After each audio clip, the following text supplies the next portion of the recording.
Noong unang panahon sa isang luntiang gubat na sagana sa buhay, may isang batang lalaki na nagngangalang Luntian. Hindi siya ordinaryong bata. Ang kanyang balat ay kulay ng lupa, ang kanyang buhok ay parang mga dahon, at ang kanyang mga mata ay kumikinang na parang dalawang batis.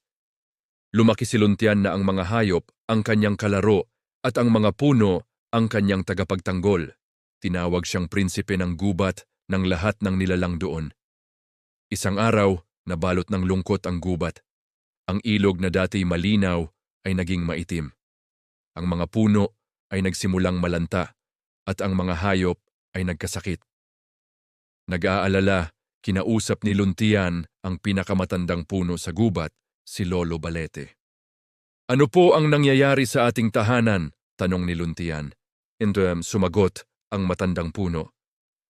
"Ang puso ng gubat, ang kristal na nagbibigay buhay sa lahat dito, ay nawawala na ng kislap. Kinukuha ng isang sakim na anino ang liwanag nito." Desididong iligtas ang kanyang tahanan, naglakbay si Luntian patungo sa puso ng gubat. Sa kanyang paglalakbay, tinulungan siya ng kanyang mga kaibigan. Ang agila ay nagsilbing kanyang mga mata mula sa itaas. Ang usa ay mabilis siyang dinala sa mga mapanganib na landas. Ang isang matalinong kuwago ay nagbigay sa kanya ng mga payo. Bawat hakbang nila ay isang pagsubok, ngunit ang tapang at pagmamahal ni Luntian sa gubat ay hindi natinag. Pagdating nila sa isang madilim na kuweba, natagpuan nila ang puso ng gubat.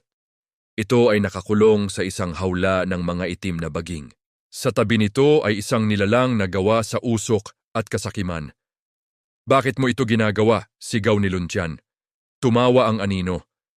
"Gusto ko ang kapangyarihan nito para sa aking sarili. Walang makakapigil sa akin." Ngunit hindi natakot si Luntian. Alam niya na ang kasakiman ay walang laban sa pagkakaisa at pagmamahal. Sa halip na gumamit ng dahas, ginawa ni Luntian ang isang bagay na hindi inaasahan. Inalayan niya ang anino ng isang buto mula sa kanyang bulsa. "Ito ang buto ng pag-asa," sabi niya. "Itanim mo ito at magkakaroon ka ng sarili mong gubat, isang lugar na mapupuno ng buhay na ikaw mismo ang nag-alaga." Nagulat ang anino. Sa buong buhay niya, puro pagkuha lang ang alam niya, hindi pagbibigay. Dahan-dahan niyang kinuha ang buto at habang hawak niya ito, ang itim na usok sa kanyang katawan ay unti-unting naglaho, pinalitan ng isang mahinang liwanag. Nawala ang mga itim na baging sa paligid ng puso ng gubat. Muli itong nagningning ng buong lakas at ang liwanag nito ay kumalat sa buong kagubatan.